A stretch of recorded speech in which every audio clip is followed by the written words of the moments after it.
Hey everyone, welcome to another episode of Get Jashed. Today I have with me Drew Brauer. Drew is co-founder and chairperson of Kick On charity. Kick On promotes positive mental health through various programs and events and campaigns across the board.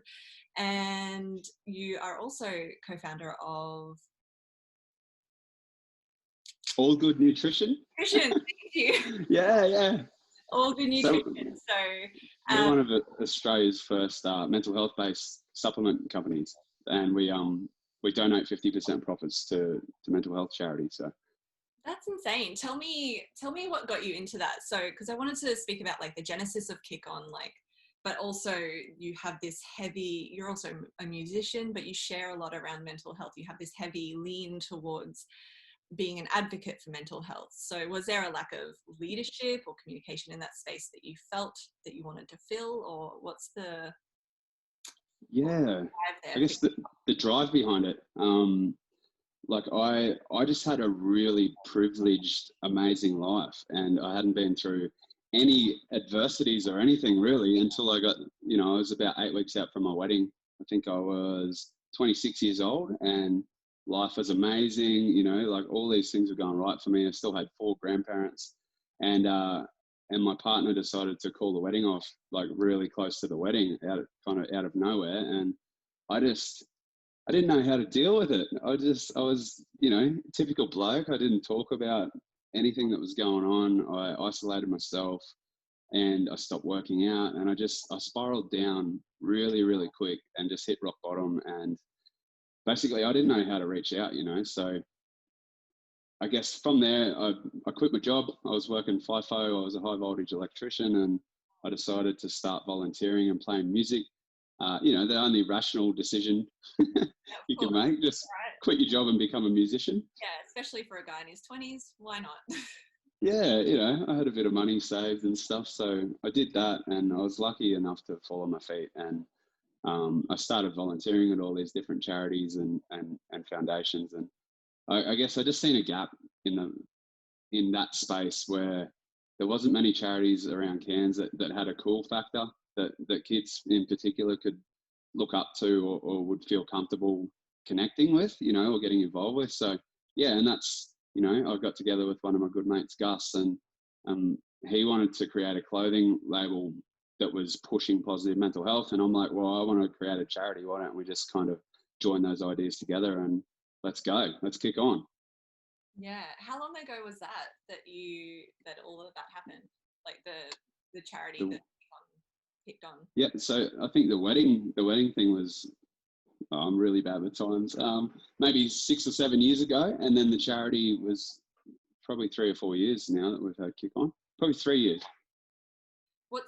Have you noticed like a big shift in the perception of especially in younger people, but also for boys and men in speaking about mental health or reaching out in that work?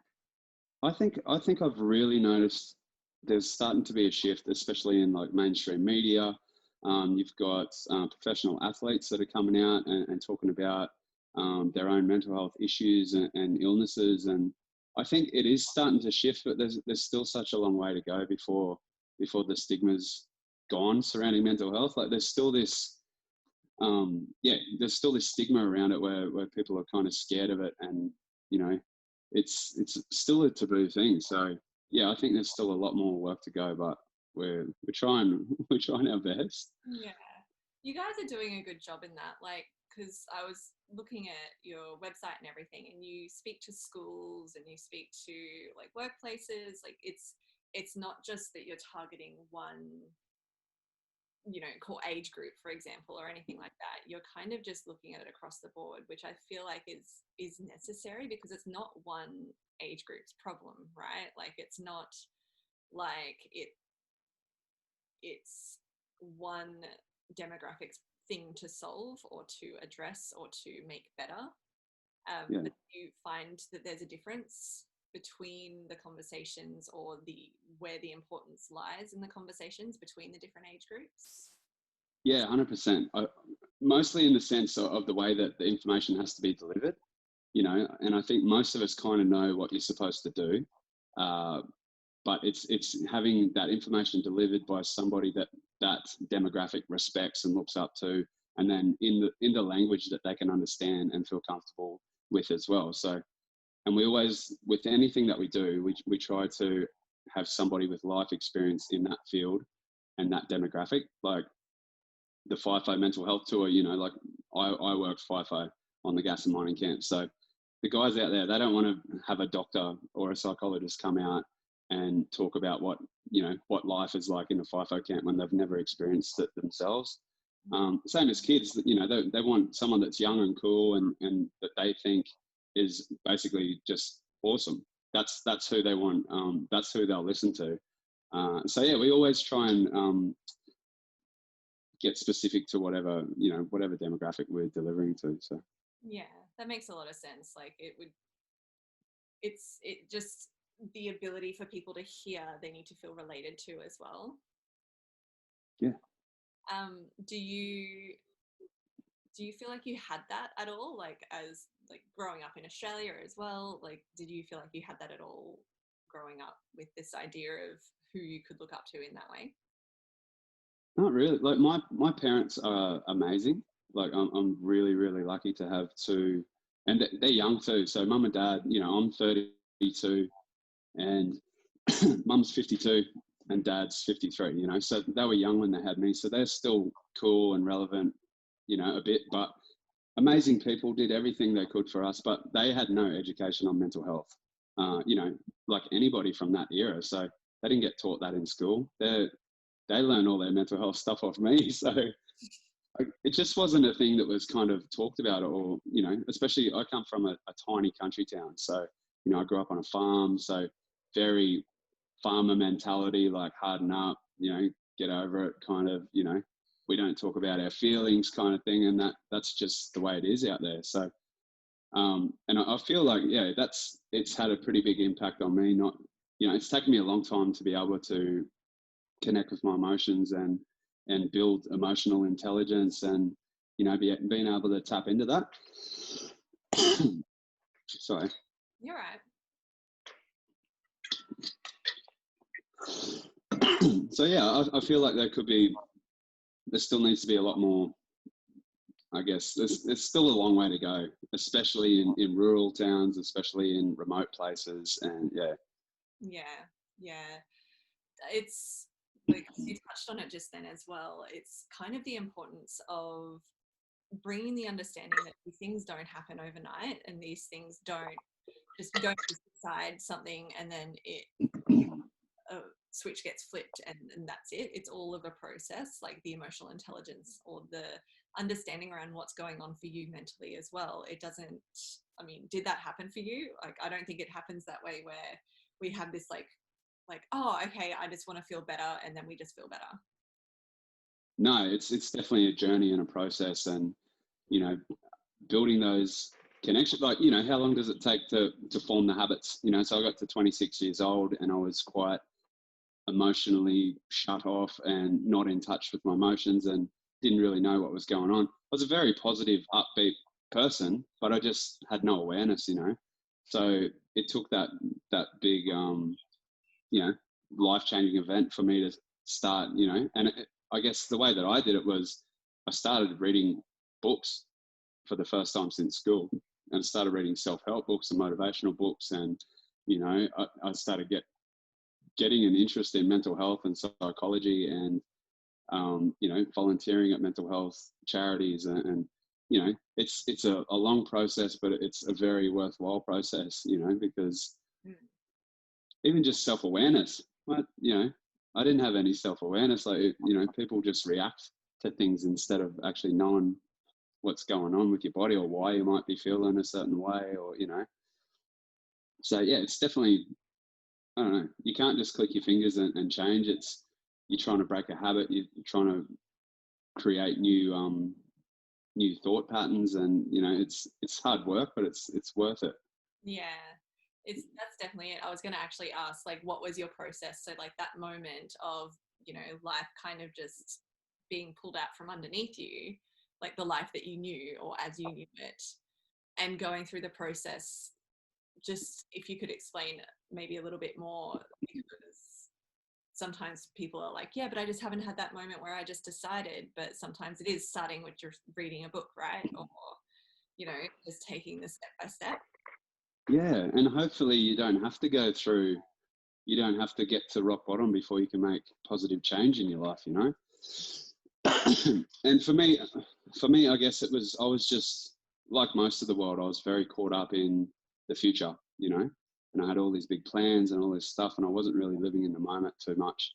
And it took that big life jarring moment for me to actually sit with myself for a while and start asking myself questions like, what makes me happy? What do I want to do when I get older? Am I happy doing the job that I'm doing? Like, do I actually like this? Like, is all the money worth it? Like, you know, what are my values? What do I want to, what are my goals? You know, what do I want to do? Like rewriting a bucket list, creating a bucket list for travel and things that you want to do. And then, yeah, I think a really big one for me was reading. And if you don't read, there's audio books, there's, you know, there's so many amazing options these days with technology. But reading was a huge one as well. I've always been quite fit, but I found I found exercise to be really, really important for myself as a coping strategy. Obviously, it's good for yourself and it releases the endorphins and stuff like that, but it can actually give you really hard exercise, and reading were the only two times that I could get some mental quiet where I wasn't running through things in my head and beating myself up and, you know, just getting caught in that negative loop. So Yeah, I think it's like, it's whatever brings you to the present as well. Like, I find that whatever I'm reading, even if I'm reading fiction, if I spend just a couple of hours or an afternoon or whatever just getting to lay down and read, everything, all of the anxious noise that happens in my head or all of like the busyness that happens kind of just settles, because I'm not feeding it, I'm not paying attention to it, I'm literally just paying attention to the story, or I'm, you know, like I'm so in the moment. And when we talk about presence, it can feel like something that's so challenging and out there to get to, you know, whereas like if we just go and be like, just be present, like I'm a yoga teacher as well, and like there's so much of like, just let go and be present, and that's not actually taking people through the process of how to get there for themselves, how to ask themselves the right questions. Like you mentioned, you asked yourself, am I happy, and am I happy doing this? And I wonder if like that's a question that I think people are getting better at it now, the more that there is, you know, places like, well, things like Kick On around or people talking around it. But I feel like sometimes we take a while to get to the point where we ask ourselves, am I actually happy? And not yeah, just sitting in the I'm unhappy, but am I happy with this part? What about this fills me up? What about this gives me joy, and what doesn't, you know? yeah, and just realizing that, like, I'm such a big believer that you create your own universe. Like, you can make anything happen, and like I haven't been proven wrong on that yet. And it's like I feel like that's such a powerful thing that most people don't believe. I feel like a majority of the world just go, no, you have to do this because that's how everybody else does it, and that's how society thinks and feels that you should go. And it's just not true. Like, you can literally think up the craziest thing and make it happen if you put enough work and energy and, you know, into it. And it's, I don't know, what else do you think have you found that you can get that quiet, that calmness, you know? So you do yoga and you're reading? I don't really get it a lot with yoga because I teach it so much. So, well, I've taught it so much. So, but like reading for me is, I feel like we flipped the conversation. Reading for me is like that presence, because especially with fiction, like that's really, really helpful for me because I just get to be in this story. And it's not like I'm, you know, unhealthily injecting myself into a story. It just means that I'm present in the moment of the words I'm reading, rather than like paying attention to the stories that my mind is telling me if I'm in that kind of space, or if I'm busy, you know, like with work, for example, we were saying before, like everyone's busy right now, or in general, I'm not really thinking about work because I get to just enjoy a different like story that I know is a story, and that's okay because it's safe then. So reading for me, it really depends. It's one of those things where I find that it depends on what is going on mentally and like what it's coming from. So if it's just a stress with work, then just space and quiet is really important, and then I, you know, that feels soothing.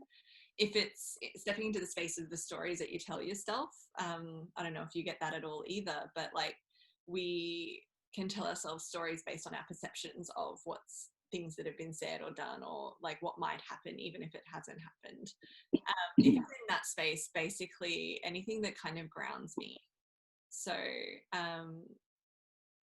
like being outside, like I'll have a breakfast picnic with the dog outside most mornings because that's just really grounding, and it's a great way to start the day, and you know, quality time as well. Like she loves it, I get to sort of just have that space. Anything that gives me space and the feeling like I can take a deep breath in, I think, is really that. So if I feel closed in by walls because I've been in the office all day or in my own head all day, it's wherever I feel like I can physically take a deep breath in.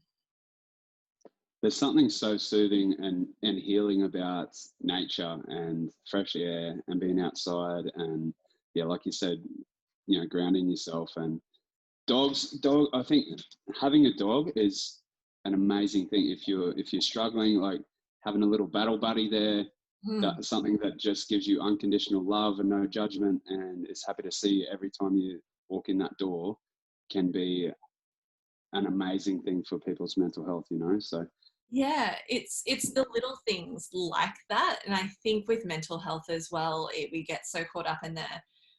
And I know I've done this in the past as well, like, oh, this needs to fix everything right now. It needs to be the big thing that sweeps in and saves me, rather than trusting the process of the little steps. So like going for a hike, like, you know, that can feel really great. Even if my mind is still busy throughout, it's usually afterwards, by the time I get home, that I feel like I'm like, oh, I feel way better.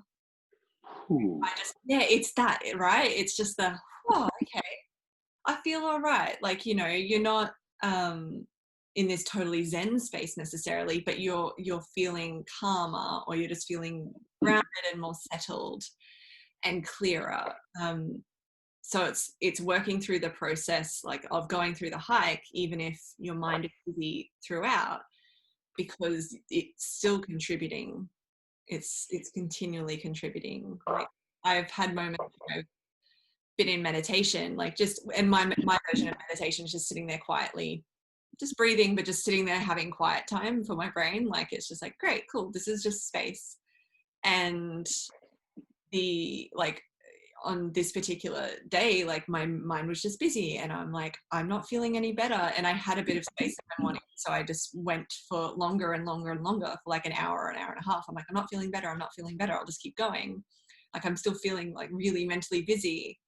But as soon as I got, I'm like, you know what, okay, done what I could, that's fine. As soon as I got up and just started making breakfast, I was just like, it was that feeling, like you said at the end of, or like you did at the end of the hike, it's like, oh, I'm actually okay.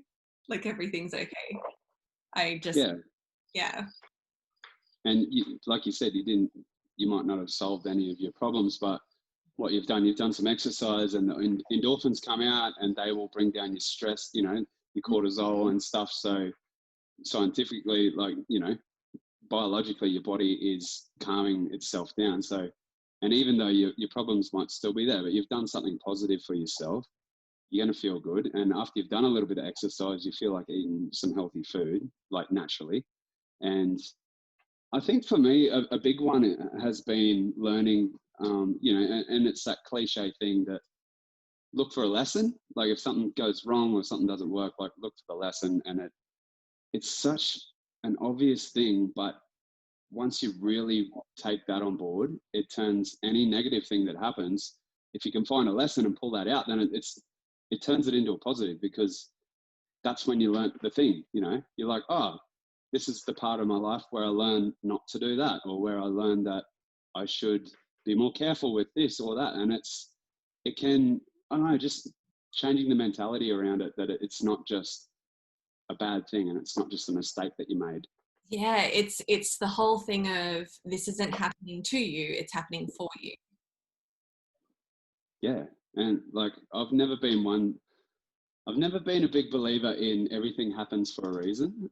But I think shit just happens, basically. Like, accidents happen, bad things happen, people die, you're going to lose jobs, you're going to make mistakes, and it's up to you what that reason is.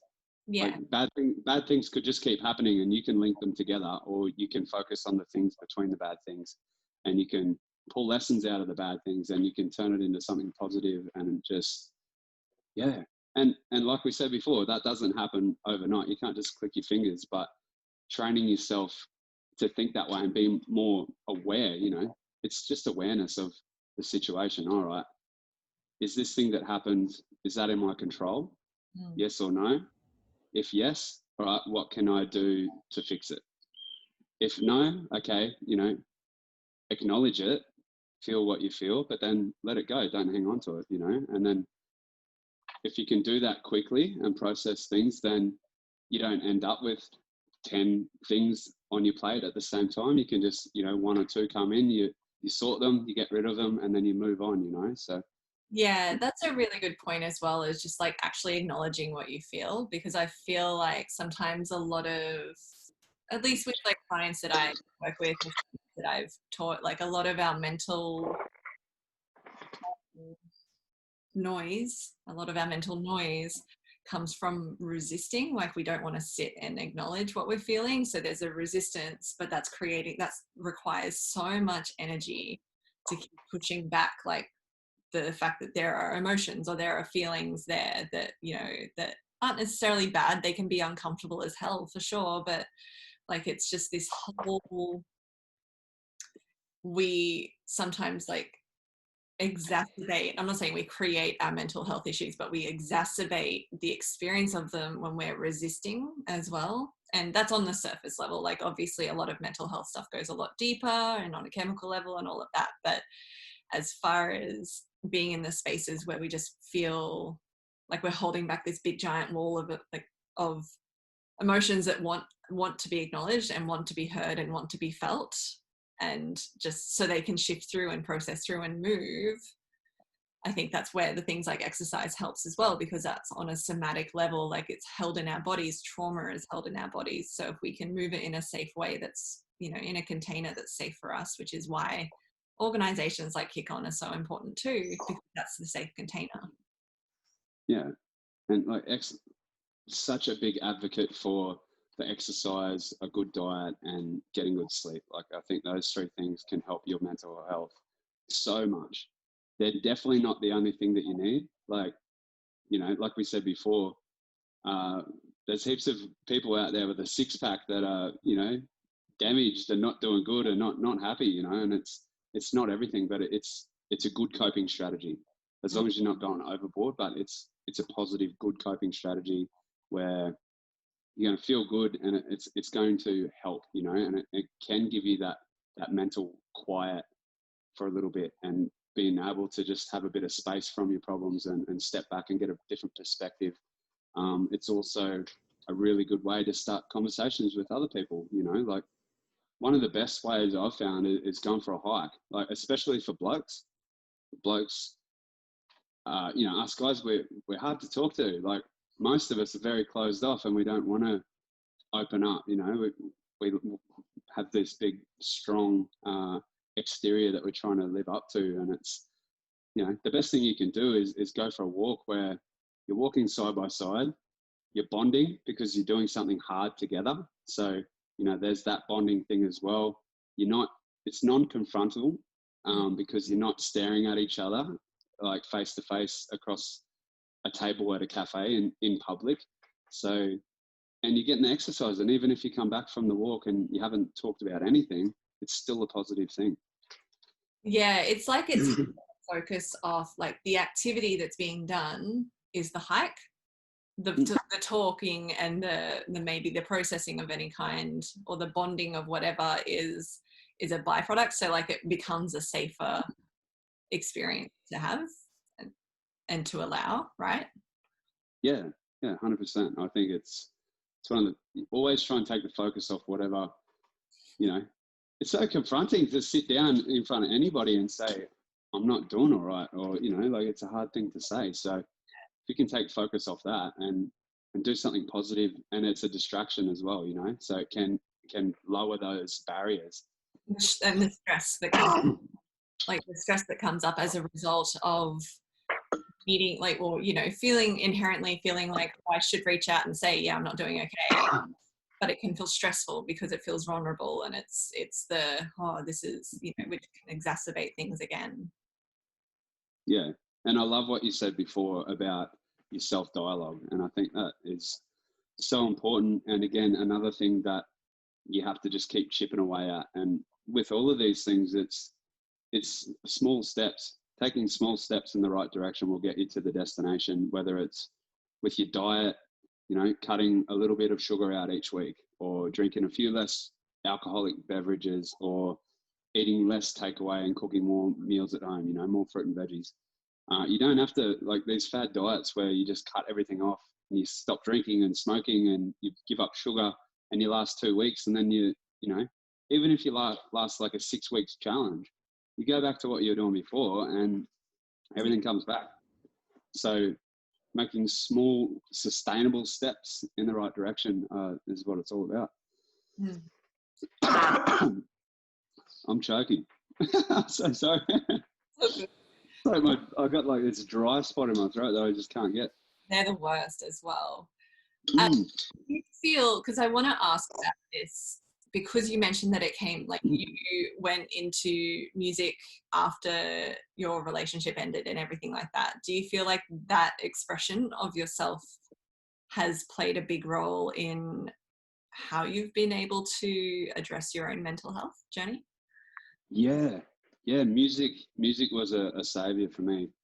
So I've played, you know, I think I taught myself guitar in grade 10, and I started writing songs like straight away, basically.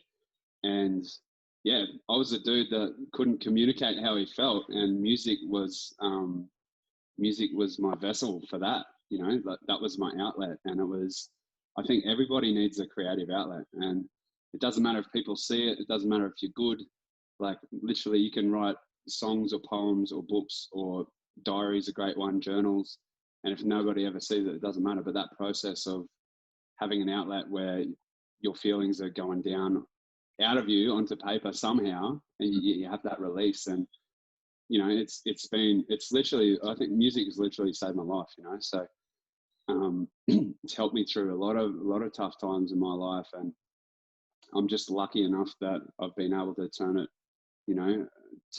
hobby and a passion into something where it's a career. So yeah, I think you touched on a really good point there, as well as that it doesn't matter how you do it, and it doesn't matter if it's something that other people see or not either. It's really, the power is like of expressing yourself is finding the way that works for you. So you don't have to be a musician, or you don't have to even be good at like playing guitar or whatever, if that feels good for you as an outlet. It doesn't have to be something that people hear. It's just like this expression. And that is so lost. Or, you know, like in my world, a lot of it is about journaling, but I also teach that like journaling isn't for everyone either, because, you know, some people aren't writers and some people don't like words, like even written words. So sometimes it's movement, like you said, like at the gym or something like that, that just allows them to breathe and move their body, and that's a form of expression in itself. So, yeah, it could be art, music, poetry, doesn't matter. It could be finger painting. Like, yeah, people, I think there's this thing like what the right way is to do, so we just don't do anything. Yeah, and it's the same with exercise. Like, find your exercise. You don't. Heaps of people don't like gym. Like, I hated the gym for years. I was just was boring. I didn't like it at all, you know. But whether it's football or soccer or badminton, or it doesn't matter, or hiking, or, you know, whatever, being on a stairmaster, just find your movement, find some kind of creative outlet, and it can be an amazing tool for you, you know, like. And the best way to find that is just try everything, try as many things as you can, and tell people, like, if you're having a hard time, always say, do a post on your social media and just say, hey, I'm going through a period when I want to try new things. If you're doing something cool and positive, hit me up. I want to come. And just start trying new things. And if someone asks you to do something, do it. Just become a yes man or yes woman or whatever. And just, especially if it makes you feel uncomfortable, lean into it. Like that's where the growth is, and that's where you can really discover some stuff about yourself and grow as a human being. So yeah, it's a really cool process. Where do you feel like for you do that level of communication or leadership with yourself really well? So it doesn't mean you have to do it perfectly, but where do you feel like you've gotten into this groove of like, you know what, I do this pretty well? I definitely, I guess getting to know myself, and if this is what you mean, like getting to know myself and becoming more self-aware of when I'm feeling irritated or sad or upset, and then pausing in that moment and not just reacting or just accepting that I'm sad or upset, like actually digging a little bit deeper and saying, you know, say I'm doing something and I'm having a bad day and things are annoying me and things aren't going right for me today. Instead of just going, all right, I'm having a shit day, this, you know, write the day off. I go, no, well, what are the factors, you know? Did I get a good sleep last night? Not really, you know. How's things at work? Oh, yeah, there's a couple of things that haven't gone my way. You know, how's my relationships around me?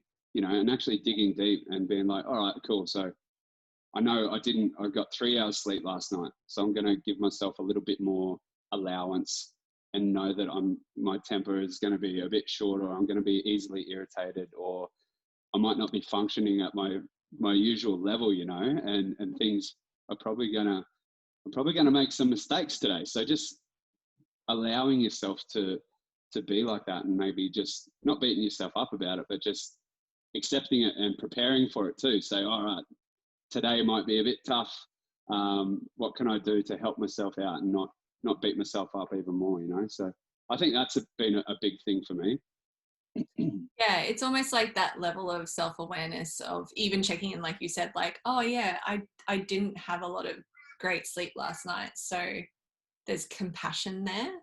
And it doesn't mean that you're just being like becoming passive and going like, okay, well, you know, like today's screwed, like this is what we're doing and I'm just going to be shitty.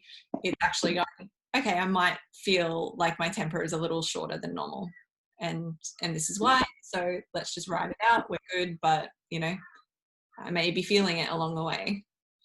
Yeah, I remember I had you know, I'm always reading a book, so I was reading one of the self-help books or something I was reading at that time, and they were talking about this stuff, and I was just having the worst day ever. And it was like 11:30 in the morning, and I'm like just, it was 11:30, and probably six significant things had gone wrong already, and I was just like at my, you know, at my limit. And then a bird shit on me as well. Shit on my head, and I was just like, all right, just calm down, just sit with this for a bit. And I just started laughing, and I was like, all right, I'm gonna, you know, it's lunchtime, I'm gonna see if I can twist the worst day I've had forever around and create it in, you know, turn it into a good day. And I did, and I was like, see, I could have rode that out for the rest of the day, or I could have even let that upset my whole week, you know. But taking control and taking the power back and saying, no one else is responsible for my happiness except for me. Yeah. And a lot of these things are in my control. You know, it's you're totally in control on what you want to focus on. So you can focus on the bad things, or you can focus on good stuff, or fixing the bad things, you know. So no, it's a really good perspective as well. Where do you feel like you have room for improvement?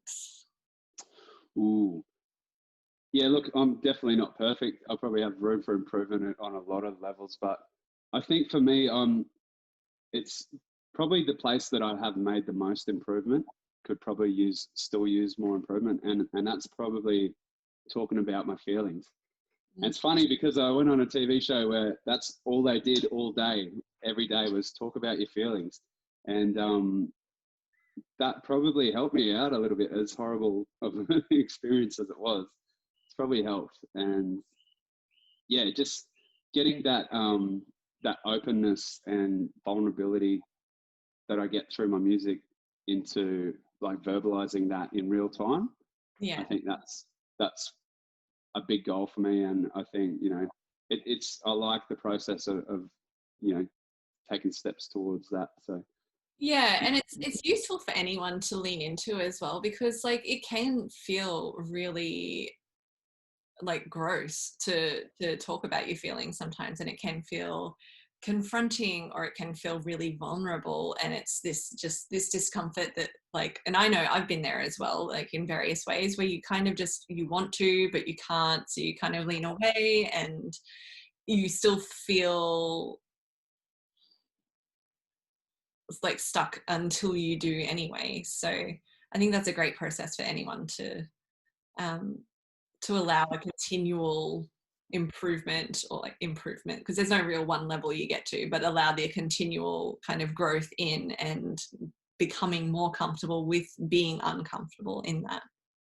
yeah, I think that is the best thing, when you change your mindset to attack the things. Attack's a bad word, but when you change your mindset to attack the things that you're scared of, you know. And it's so powerful when you do that. And the thing that you don't want to do, when you start doing those things, it's like your whole world changes. Like you write a list and there's always one thing at the bottom that, you know, it's always on the next list, isn't it? Because you don't want to do it. And once you start doing those things first, it's a game changer, and it can totally change your world. That's it, because you get the feeling of accomplishment as well, because you're like, oh, I can do hard things. This is great. I can do hard things. Like, look at me go. But also, like, you just need an element of stubbornness. I feel like I have that in some ways, where I don't like the idea of something getting in my way. If I, you know, like, I'm like, I don't like the idea of being held back by something that's not me. So like, you know, so I will do the thing. And yeah, it is that mindset. It's the decision to go, okay, I can do hard things, but showing yourself with the follow through of like, of the proof, because our brains are always looking for proof of what we say we believe. Yeah. Yeah, like building up your own self-esteem and self-belief by keeping promises to yourself, you know.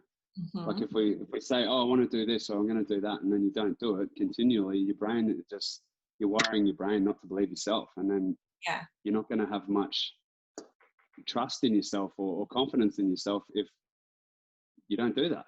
So and again, small steps. It's becoming aware of it and going, you know, it's hard to look at ourselves in the mirror without you know, without that lens where we make ourselves look better, and to be really brutally honest with yourself and go, yeah, you know, there's the stuff that I need to work on, and we all have it. None of us are, you know, the Dalai Lama. So we've all, and it's continual. It never finishes. Like, you're never going to get to perfect. You're never going to be the best that you can be, and that's good. Like, it's learning to like enjoy the process, and you know, and that's great. And it's the same with gym and exercise and stuff like that. Like, no matter how big and tough and muscly you get, there's always going to be someone bigger, and you're always going to have a peak where you can never get back to that spot. So you don't want to judge yourself based on that kind of stuff. It's all about the process and enjoying that and trusting that and learning to love that like that and love yourself.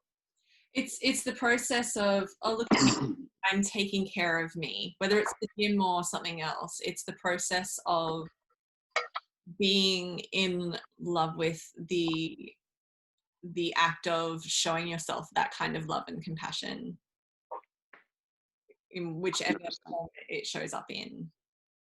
Yeah, and that could even be not doing anything for a day. Yeah, yeah. You know? Yeah. And that's where I struggle. That's where I probably need the biggest improvement is taking self-care time when I'm not working. Yeah. Yeah. Yeah, I have a lot to say about that as well, but it's fine. Thank you so much for coming on and sharing and talking about your experiences and everything like that. It's been so valuable because these are really important conversations to have, to normalize the conversation itself, to normalize like the things that you can do for you and setting the boundaries and saying, hey, I'm going to go for a hike because I need to take care of me right now. Like that kind of thing is so important. So I really appreciate your time as well. I do know you're busy.